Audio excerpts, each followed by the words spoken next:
Hello my dear all.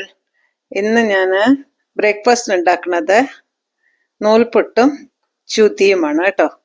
അപ്പം ഈ ചുതി എന്താണെന്ന് നിങ്ങൾ ചോദിച്ചാൽ പണ്ട് എനിക്കും അറിയില്ലായിരുന്നു ആ സാധനം എന്താണെന്ന്. അത് എൻ്റെ അനിയത്തെ കല്യാണം കഴിച്ചു കൊടുത്ത വീട്ടിൽ അവർ നൂൽപുട്ടിന് ഉണ്ടാക്കുന്ന ഒരു കൂട്ടാനാണത്രേ ഈ ചുതി. അപ്പം അവരും പാലക്കാടുകാർ തന്നെയാണ്. അപ്പം അവർക്ക് മാത്രം എങ്ങനെ ഇങ്ങനെ ഒരു പേര് വന്നു എന്ന് ചോദിച്ചപ്പോൾ മനസ്സിലായത് അവരുടെ ആരോ റിലേറ്റീവ് നമ്മുടെ നൈബറിങ് കൺട്രിയിൽ ഉണ്ടായിരുന്നു. അവിടുന്ന് കൊണ്ടുവന്നിട്ടുള്ള ഒരു കൂട്ടാനാണ് അത്രേ. അതിലൊരു പാലക്കാടൻ ടച്ചൊക്കെ കൊടുത്തിട്ട് ഉണ്ടാക്കിയിട്ടുള്ളതാണിത്. അവരെ അറിയുന്ന പലരും അവരുടെ വീട്ടിൽ നിന്ന് ഇത് കണ്ട് പഠിച്ച് ഉണ്ടാക്കിയിട്ടുണ്ട് അത്രേ. അതുപോലെ തന്നെ ഞാനും അത് ഉണ്ടാക്കണം കേട്ടോ. അപ്പൊ അതിന് ഞാൻ എടുത്തിരിക്കുന്നത് ഒരു കപ്പ് ഉള്ളിയും 3 പച്ചമുളകും, അതിൽ ഒരെണ്ണം എരിവുള്ള പച്ചമുളക്, 2 എരിവില്ലാത്തതാണ് കേട്ടോ. പിന്നെ 1 സ്പൂൺ ഉലുവ ഞാൻ തലേ ദിവസം വെള്ളത്തിലിട്ട് കുതിർത്തിയതാണ്. എൻ്റെ അനിയത്തി പറഞ്ഞത് അവര് കുതിർത്താറൊന്നുമില്ല, അങ്ങനെ തന്നെയാണ് അത്ര അവളെ ഉപയോഗിക്കാറുള്ളത്. പിന്നെ ഒരു പിഞ്ച്, ജസ്റ്റ് ഒരു പിഞ്ച് കേട്ടോ മഞ്ഞപ്പൊടി, പാകത്തിനുള്ള ഉപ്പും ചേർത്ത് കുക്കറിൽ വെച്ചിട്ടുണ്ട്. അത് വേവട്ടെ. ഒരു 5 വിസിൽ വരാനാണ് ഞാൻ തീരുമാനിച്ചിരിക്കുന്നത്. പിന്നെ അപ്പോഴേക്കും നമുക്ക് നൂൽപുട്ടിനുള്ള മാവ് കുഴച്ചെടുക്കാം കേട്ടോ. അത് ഞാൻ 1 ഗ്ലാസ് അരിപ്പൊടിയാണ് എടുക്കണത്, ഈസ്റ്റേണിൻ്റെ ആണ്. അതിന് 1 ഗ്ലാസ് വെള്ളം തിളപ്പിക്കാൻ വെച്ചിട്ടുണ്ട്. അതിൽ കുറച്ച് ഉപ്പ് ഇട്ടിട്ടുണ്ട് കേട്ടോ. അത് തിളച്ചു. അപ്പോൾ ഈ അരിപ്പൊടി ഒന്ന് അതിലിട്ട് നന്നായിട്ട് ഇളക്കി ഒന്ന് അടച്ചു വെക്കട്ടെ. അതൊന്ന് ആറിക്കഴിഞ്ഞിട്ട് നമുക്ക് കുഴച്ചെടുക്കാം. അപ്പോൾ ഇതിലെന്താ പുതുമാന്ന് നിങ്ങൾ ചോദിക്കൂല്ലേ? ഇതിൽ പുതുമയൊന്നുമില്ല. നിങ്ങൾ ലാസ്റ്റ് വരെ കാണും, അപ്പോഴാണ് ഞാൻ എങ്ങനെ ഉണ്ടാക്കണേ, എന്തിലാണ് ഉണ്ടാക്കണമെന്ന് നിങ്ങൾക്ക് മനസ്സിലാവുള്ളൂ കേട്ടോ. അങ്ങനെ കുക്കറിൻ്റെ ആവിയൊക്കെ പോയി. ഞാൻ കുക്കർ ഒന്ന് തുറക്കട്ടെ. കുക്കർ തുറന്ന് അതിൽ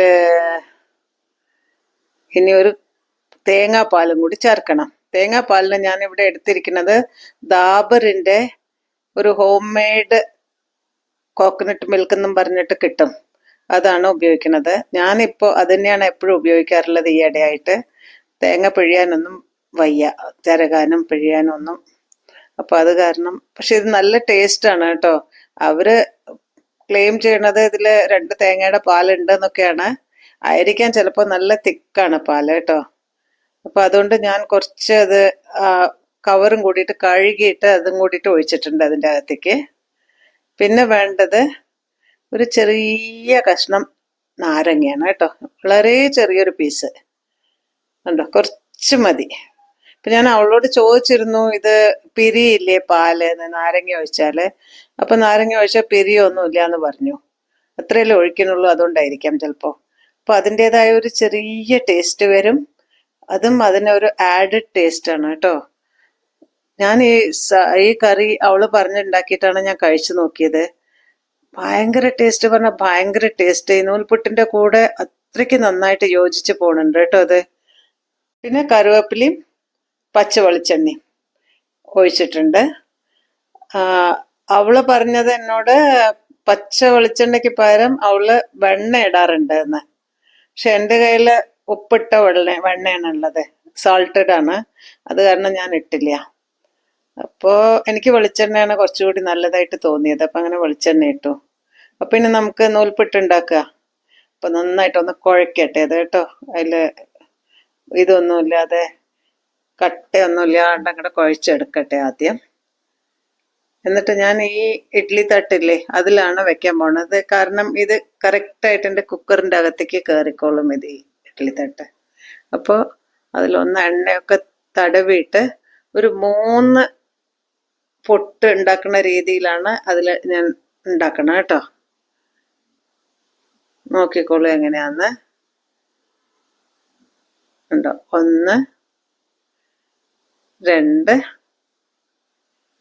3. ഇനിയാണ് നമ്മുടെ അടുത്ത പ്രോസസ്സ് കാണാൻ പോണ കേട്ടോ. നോക്കിക്കോളൂ എങ്ങനെയുണ്ട് എന്ന്. കണ്ടോ, എന്തോ ഒരു രസം അത് വന്ന് വീണ കണ്ടോ. എനിക്ക് യാതൊരു ബുദ്ധിമുട്ടും ഇല്ല. ജസ്റ്റ് ഒരു ബട്ടൺ ഇങ്ങനെ പ്രസ് ചെയ്ത് കൊടുത്തിട്ടുണ്ട്, അത് ഓട്ടോമാറ്റിക്കലി ഇങ്ങനെ വീണോണ്ടിരിക്കുന്നുണ്ട് കേട്ടോ. ഈ ഒരു മെഷീനില്ലേ, കഴിഞ്ഞ തവണ ഞാൻ നാട്ടിൽ പോയപ്പോൾ എൻ്റെ ബ്രദർ എനിക്ക് വാങ്ങിച്ചു തന്നാണ് ആലത്തൂരിന്ന്. ചാർജബിൾ ആണ് കേട്ടോ. ഒരിക്കൽ ചാർജ് ചെയ്താൽ കുറേ പ്രാവശ്യം ഉപയോഗിക്കാം. ഞാൻ കഴിഞ്ഞ തവണ ഉപയോഗിച്ചിട്ട് വെച്ചതാണ്. അപ്പോഴും 50% 50 അതിൽ കാണിക്കുന്നുണ്ട് ചാർജ്. ടോട്ടൽ 80 ആണ് വരുന്നത്, 50 എപ്പോഴും കാണിക്കുന്നുണ്ട് അതിൽ കേട്ടോ. അതിൽ ഒരു 3 ബട്ടൺ ഉണ്ട്. ഒരു ബട്ടൺ ഫോർവേഡ്, ഒരു ബട്ടൺ റിട്ടേൺ, മിഡിലുള്ള ബട്ടൺ സ്റ്റോപ്പ്. അങ്ങനെ ഒരു 3 ബട്ടണാണ് അതിലുള്ളത്. കണ്ടോ, അത് താഴത്തേക്ക് പോണ കണ്ടോ? ഒരു ഗണ്ണ് പോലെ ഇരിക്കും കേട്ടോ അത് കണ്ടാല്. ഈ ഇതിൻ്റെ ഉള്ളിൽ മാവ് നിറച്ചിട്ട് ഈ കുഴല് അതിലേക്ക് ഫിക്സ് ചെയ്യണം. അതുണ്ടോ, അതുപോലെ ഒന്ന് ഫിക്സ് ചെയ്യും. എളുപ്പമാണ് ഫിക്സ് ചെയ്യാനും, ഒരു ബുദ്ധിമുട്ടുമില്ല. ഉണ്ടോ, അവിടെയാണ് 3 ബട്ടൺ ഉള്ളത്. ഒന്ന് ഫോർവേഡ്, അപ്പോൾ ആ ഫോർവേഡിലാണ് നമ്മൾ പ്രസ് ചെയ്യേണ്ടത്. അപ്പോൾ അത് മുന്നോട്ട് പോവും. അപ്പോൾ ഈ മാവ് താഴത്തേക്ക് ഇങ്ങനെ ഓട്ടോമാറ്റിക്കലി വീണ് വരും. അത് വീണ് കാണാൻ തന്നെ നല്ല രസമാണ് കേട്ടോ. അപ്പം ഇങ്ങനെ ഒരു സാധനം നമ്മുടെ കയ്യിലുണ്ടെങ്കിൽ എത്ര ആൾക്കാർക്ക് വേണ്ടിയിട്ട് വേണമെങ്കിലും ഉണ്ടാക്കാൻ പറ്റും. ഒരു ബുദ്ധിമുട്ടും ഇല്ല അത് ഉണ്ടാക്കാൻ. മെഷീനിന് കുറച്ച് വെയിറ്റ് ഉണ്ട് കേട്ടോ. അതിൻ്റെ പോലെ കുറേ ഇങ്ങനെ ചില്ലുകളും ഉണ്ടായില്ലേ. ആ ചില്ലുകളൊക്കെ ആക്ച്വലി ഇത് ഉണ്ടാക്കുന്നത് നൂഡിൽസ്, പാസ്ത അങ്ങനെയുള്ള സാധനങ്ങളൊക്കെ ഉണ്ടാക്കാനുള്ള ഒരു മെഷീനാണ് അത് ആക്ച്വലി.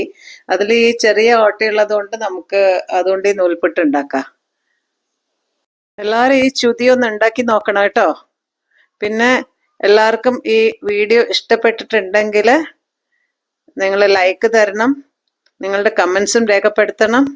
പിന്നെ സബ്സ്ക്രൈബ് ചെയ്ത് കാണാത്തവരാണെങ്കിൽ സബ്സ്ക്രൈബും ചെയ്യണേ, മറക്കരുത് പ്ലീസ്. അപ്പോൾ നമുക്ക് കഴിക്കാം ഭക്ഷണം. ഇന്ന് ഞങ്ങൾ 3 പേരും കൂടി ഒരുമിച്ചിരുന്നാണ് ഭക്ഷണം കഴിക്കാൻ പോണത് കേട്ടോ. അപ്പോൾ എല്ലാവർക്കും താങ്ക്സ്.